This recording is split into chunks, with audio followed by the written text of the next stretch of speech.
Ok les gars, aujourd'hui c'est une vraie vidéo, c'est encore une fois une vraie vidéo, j'espère que vous allez bien les loups. On réagit à plusieurs vidéos, vous connaissez déjà le thème. On va pas perdre de temps, qu'est-ce qu'on a aujourd'hui? Ses parents lui prennent 800 euros tous les mois, alors qu'elle gagne le SMIC, enfin qu'elle gagne 1200. Wesh, attends, 800 euros tous les mois? Non, c'est pas possible. Le problème, c'est que mes parents, en fait, ils me prennent 800 euros par mois sur mon salaire. Donc 800 euros sur 1200, on fait vite le calcul. Déjà, c'est beaucoup. Attendez, excusez-moi, désolée. Ses parents l'aiment pas. Ses parents l'aiment pas, je suis désolé. D'une certaine manière, ils ont essayé de me faire comprendre que c'était mon devoir d'aîné, que c'était normal pour moi de donner. Admettez que la plupart des parents ne sont pas des bons parents. Admettez que vous avez été conçu par accident. Grave. La plupart des parents sont un frein au développement de leurs enfants. Bien sûr, c'est inadmissible de demander 800 euros à ton enfant qui gagne 1002. Je peux comprendre que tu demandes de l'argent à ton enfant s'il vit sous ton toit et que vous avez des difficultés à rejoindre les deux bouts. Voilà, en tant que parent, vous n'avez pas fait votre taf d'être assez indépendant pour être juste un pilier pour votre enfant. Non, votre enfant doit déjà commencer à vous aider. Vous n'êtes même pas à la retraite, etc. Il doit déjà subvenir à vos besoins. Vous n'avez pas bien fait votre taf en tant que parent déjà. Mais en plus de ça, lui prendre plus de trois quarts de son salaire, lui c'est quasiment que dalle.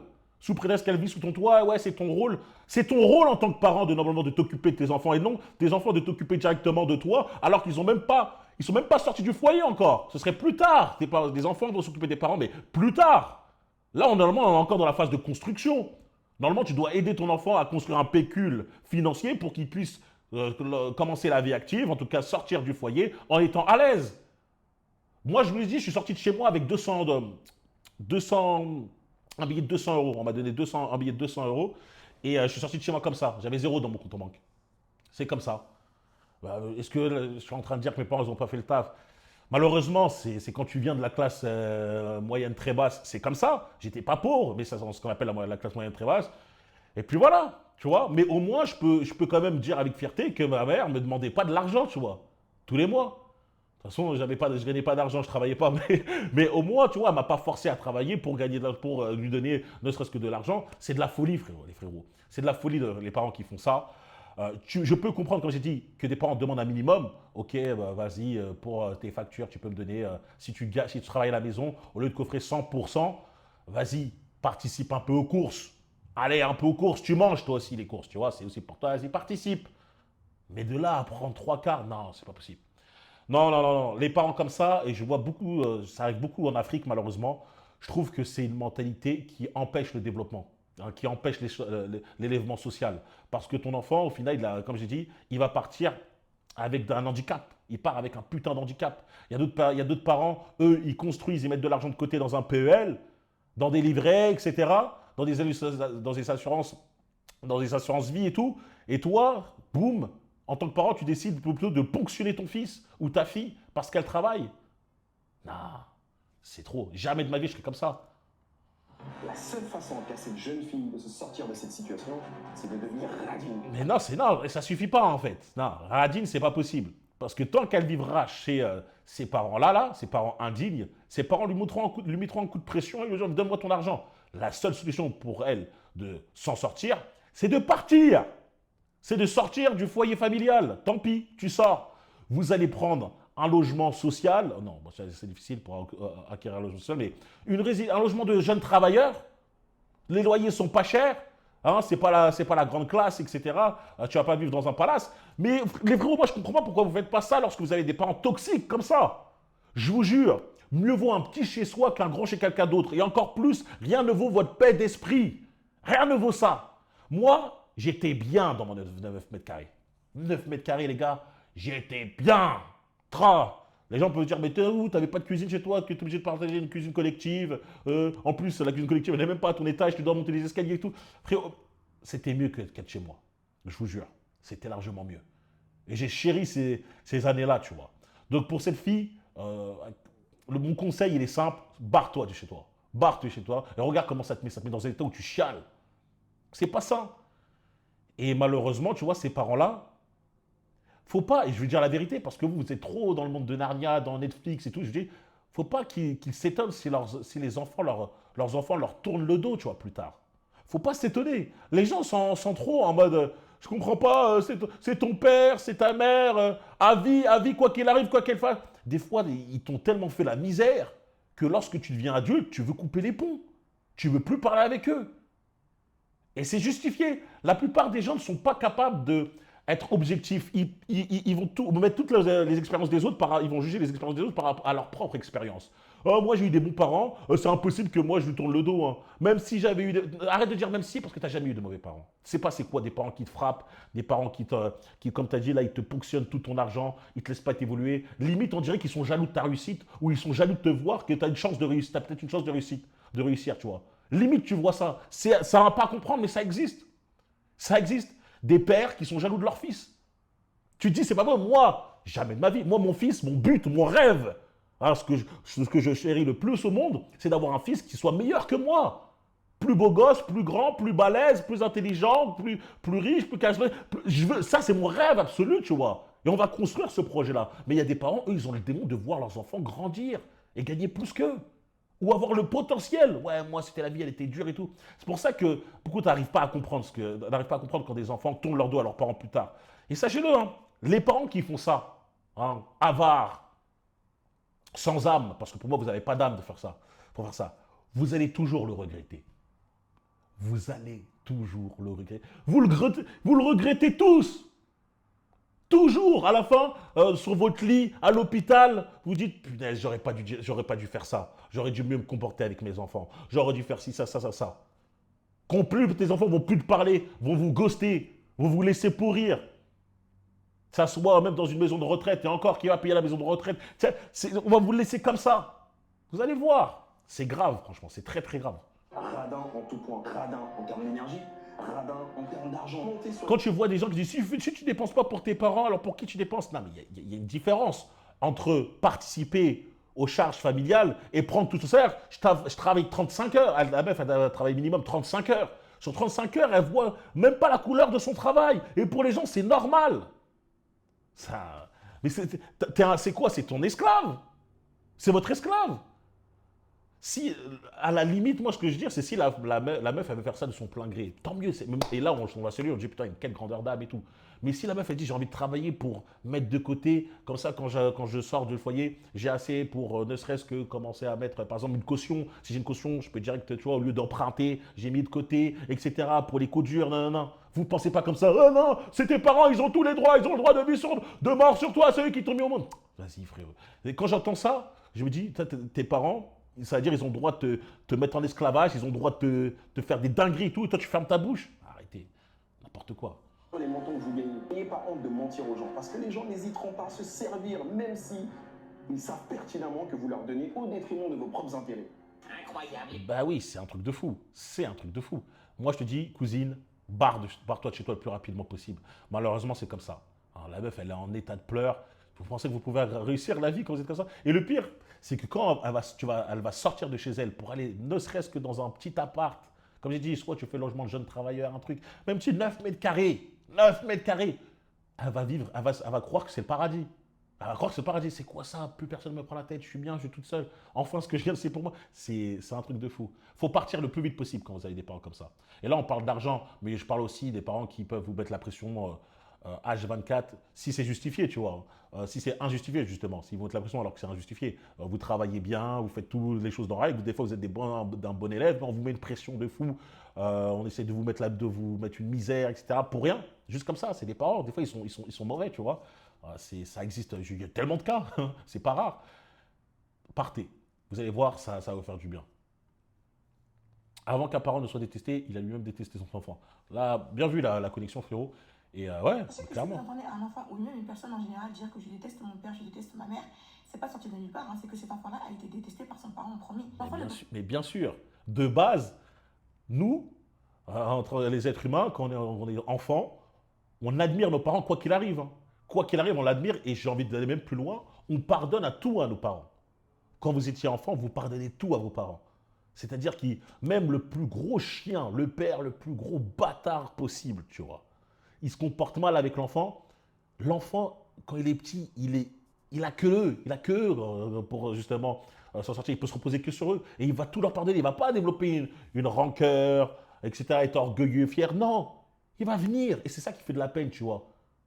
Il va essayer de pardonner tout. Même des fois, des choses qui sont impardonnables, il va venir encore, il va le pardonner encore et encore et encore et encore et encore. Jusqu'à l'âge de raison, au bout d'un moment, tu dis, mon enfance, ça a été n'importe quoi.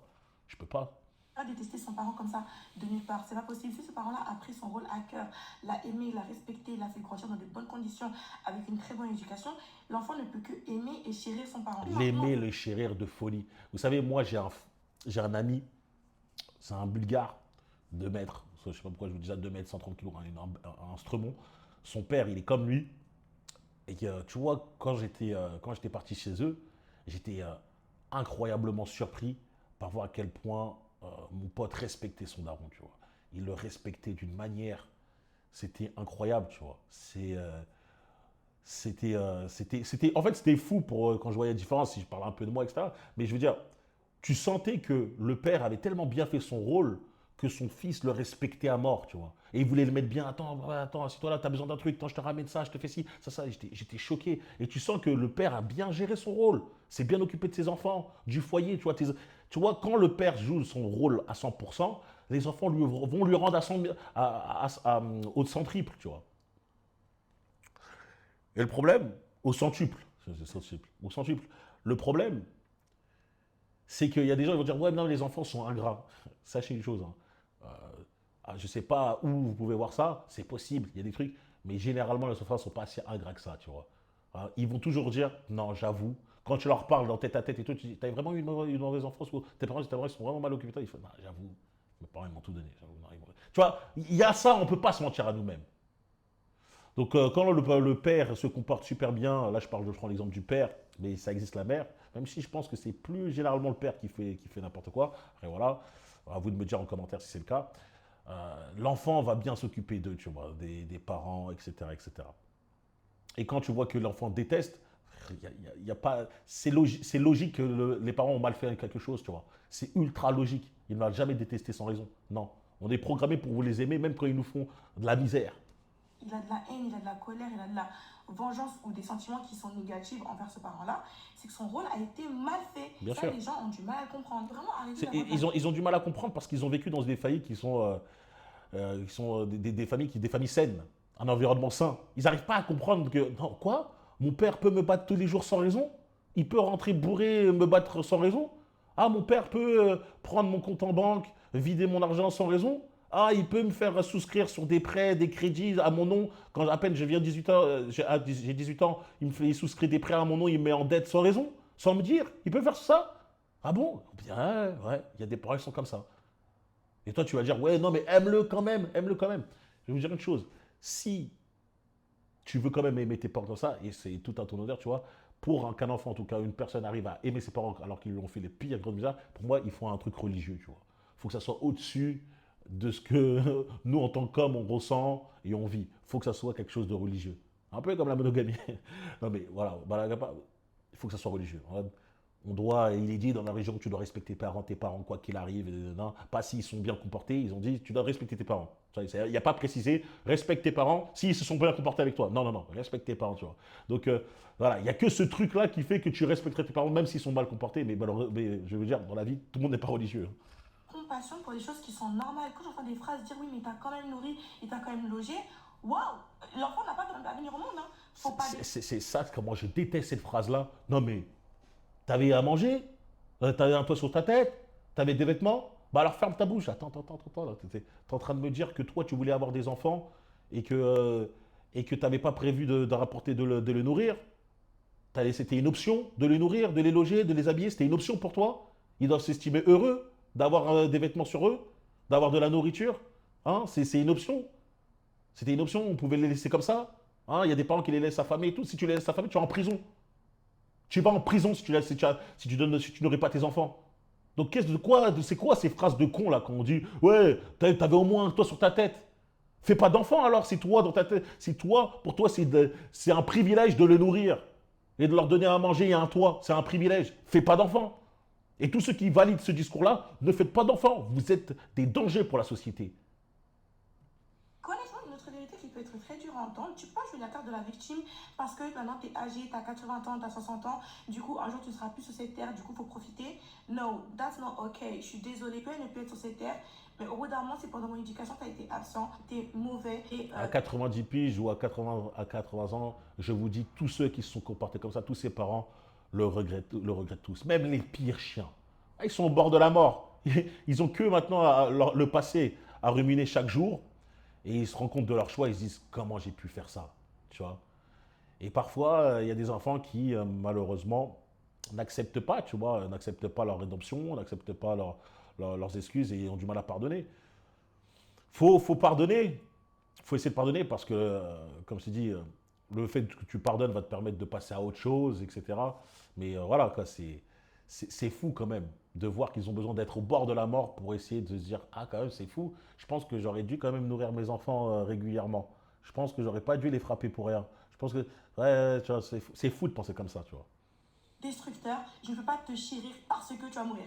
En parlant français en fait. Je vois grave venir des gens dire non mais c'est une éducation, après on est adulte, il faut oublier. Mais je crois que vous banalisez l'éducation. L'éducation littéralement crée la personne que tu es à présent.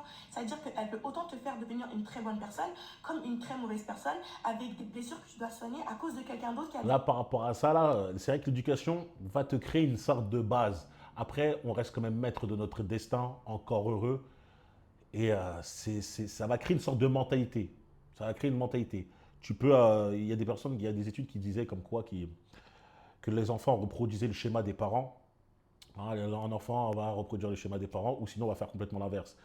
Donc tu vois, il y a quand même ta personnalité qui reste propre. À toi de voir quel chemin tu vas prendre, tu vois. Comme un peu les agresseurs, les victimes qui reproduisent ce qu'ils ont ce qu'ils ont subi de l'agresseur et tout, et ainsi de suite, tu vois. J'ai vu que ça se passait souvent comme ça pour les cas de V et tout. V d'enfant, je parle. Le truc le plus sombre au monde qui m'est d'abord. Et souvent, tu voyais que ceux qui se faisaient V enfants, à la fin, ils reproduisaient le même crime, tu vois. Un truc de fou. Bah, c'est un peu le délire que la même chose pour les parents. C'est un peu horrible comme comparaison que je fais, mais c'est ça. C'est vrai que l'enfant, soit il peut retrouver son schéma familial chaotique, soit il fait complètement l'inverse. D'un côté, ça peut être bien de dire qu'il a eu l'exemple quand tu été né dans une famille qui était dysfonctionnelle, horrible, des parents, c'était des tortionnaires, etc. Tu dis, ok, tout ce que j'ai à faire dans la vie, c'est l'inverse de ce que j'ai vu depuis toujours. Je fais l'inverse de ce que j'ai vu depuis toujours et normalement, je serai bien. Normalement, tout va bien se passer. C'est la mentalité que je vous conseille d'adopter si vous avez une vie difficile et des parents comme ça. C'est de te mettre au monde. Genre, on est où on n'est pas chez les fous. Ouais, ça peut être très dur et méchant d'entendre une personne dire que j'aime pas ma mère ou mon père. Mais au bout d'un moment, il faut comprendre aussi que la personne-là n'a pas eu une vie facile à cause de cette personne-là. Donc, Ouais, c'est pour ça que ça me fait rire quand des fois, t'entendais des personnes dire ouais, j'aime pas mes parents, ou mes parents jamais, je vais faire ça. Il fait oh non, ça reste ton père, ça reste ta mère et tout. Tu la regardes, tu fais ouais, c'est normal. Toi, t'as pas vécu 18 ans où genre, ça venait chez toi, ça toquait, ça ouvrait la porte justement de ta chambre, ça te prenait, ça te jetait à la rue sans raison. Tu dis pourquoi? Qu'est-ce que j'ai fait? Pourquoi on fait ça? Pourquoi je peux pas avoir des parents normaux? Pourquoi tu as des discussions, tu dis ouais, qu'est-ce que j'ai fait? Tu te poses des questions comme ça. Mais c'est eux, ils n'arrivent pas à se mettre à la place des autres. C'est pour ça que je dis que l'intelligence, c'est compliqué, c'est être capable d'être objectif aussi. Tu vois, de sortir de sa personne et de dire attends, reste logique, parle-moi de trucs de ta vie. Ah ok, d'accord, là je peux comprendre. Je te comprends, hein, tu as complètement raison. Nigeria Doll. Si j'avais 20 ans, je resterais chez mes parents, je travaillerais, je mettrais de côté toute ma paye, ou au moins 80%, 90% de ma paye. Genre si je gagne 1500 euros. Bah là, regardez, tu vois, encore une personne, tu vois, qui a vécu super bien, avec des parents qui sont super cool. Hein, regarde ça, tellement ses parents étaient bien, il dit putain, je regrette, j'aimerais bien revenir chez mes parents, travailler, et après, qu'avec l'argent que je mets 90% de côté. On a l'exemple tout de suite là, dans la vidéo juste d'avant, juste avant la première vidéo, je veux dire, où la meuf, elle travaille et ses parents lui ponctionnent 80%, 90% de le salaire. T'aurais mis rien de côté, frérot. T'aurais rien mis de côté. Tu vois, pour vous dire, c'est deux mondes différents. On est face à deux mondes différents en direct. Vas-y, tous les mois, je mets 1300 euros de côté. Je me serre à la ceinture, je m'en fous des voyages, je m'en fous des sorties. J'imagine, l'autre meuf, si elle fait ça, je gagne 1200, on me prend 800 euros. Bon, il reste 400 euros et même si j'ai envie de vivre, moi, un tout petit peu, bah, je peux rien faire, tu vois. Bon, après, enfin, je veux dire, je peux mettre de côté quand les gens vont dire ah, 400 euros c'est bien, mais quand tu sais que tu travailles 35 heures pour 400 euros, ça fait mal. Hein. Je m'en fous des voitures, je m'en fous des meufs, je mets à plat, je mets de côté, je mets de côté, je mets de côté, je mets de côté. 21, 22, 23. Tu vois, lui par exemple, en un mois, il fait ah, j'ai mis 1200, 1200 de côté. Ça veut dire, la meuf, elle lui faut 3 mois, tu vois, sans rien dépenser, tu vois, rien dépenser, rien, il lui faut 3 mois, la meuf, pour mettre ce que lui, il mettrait un mois de côté. À la fin de l'année, l'écart est abyssal. Et j'investis dans l'immobilier. Je vais me retrouver avec un pactole, et puis je vais voir la banque, et je leur dis bonjour, j'aimerais investir dans ma résidence principale. J'achèterai un studio, un deuxième, un troisième. Et comme je suis gentil et mignon, la banque elle va tout me financer. Bon, après ça, c'est la technique d'investir dans l'investissement immobilier locatif. Ouais, bon, après, voilà, quoi, ou sinon, comme j'ai dit, c'est théorique, c'est théorique. Ouais, dans le monde, c'est un bon conseil, c'est un bon conseil. Moi, personnellement, je dirais plutôt essayer d'investir d'abord avant d'être dans l'immobilier, investir plutôt dans un business. Pourquoi? Parce que le scaling est beaucoup plus fort dans un business, c'est beaucoup plus rentable. L'immobilier, c'est la sûreté, d'accord? Quand j'avais vu Olivier, j'avais lu le livre d'Olivier Véran, c'est Olivier Véran, il disait qu'un peu, généralement, investir, prendre directement son argent pour investir dans l'immobilier, pour faire de le locatif. Non, prendre son argent directement pour acheter sa résidence principale et après penser à investir plus tard, c'était une mentalité de femme. Je le mets dans la sauce. Normalement, si tu es un homme, toi, tu veux créer ton patrimoine directement là, en investissant autre part. Bon, bref. En tout cas, ouais, là, on a eu un bon exemple qui a été différent de la première vidéo, ce qui montre que, tu vois, les deux ne peuvent. Si lui, il est stupide, il dit, mais comment ça, moi, mes parents, ils sont super tôt, tu peux comprendre que l'autre, elle est vraiment dans le mal. Dites-moi, vous, avant de passer à autre chose, j'aimerais bien savoir, vous, qu'est-ce que vous pensez justement de ce délire relation parents-enfants? Est-ce que tu dois t'occuper de tes parents, en tout cas les respecter à mort, quoi qu'il arrive, même s'ils t'ont fait vivre un enfer toute ta vie, toute ton enfance, tu vois? Est-ce que tu dois les respecter à 100% ou tu peux couper les ponts et ne plus jamais leur parler? J'aimerais bien avoir votre avis. Dites-moi, répondez-moi à ça en commentaire, mettez sur mon téléphone, sur référencement. N'oubliez pas de rejoindre The Foil Place, il y a une promo. Il y a une promo, ça termine aujourd'hui normalement, ça termine aujourd'hui, donc profitez-en et on se retrouve très vite pour une prochaine vidéo. Les gars, je vous laisse.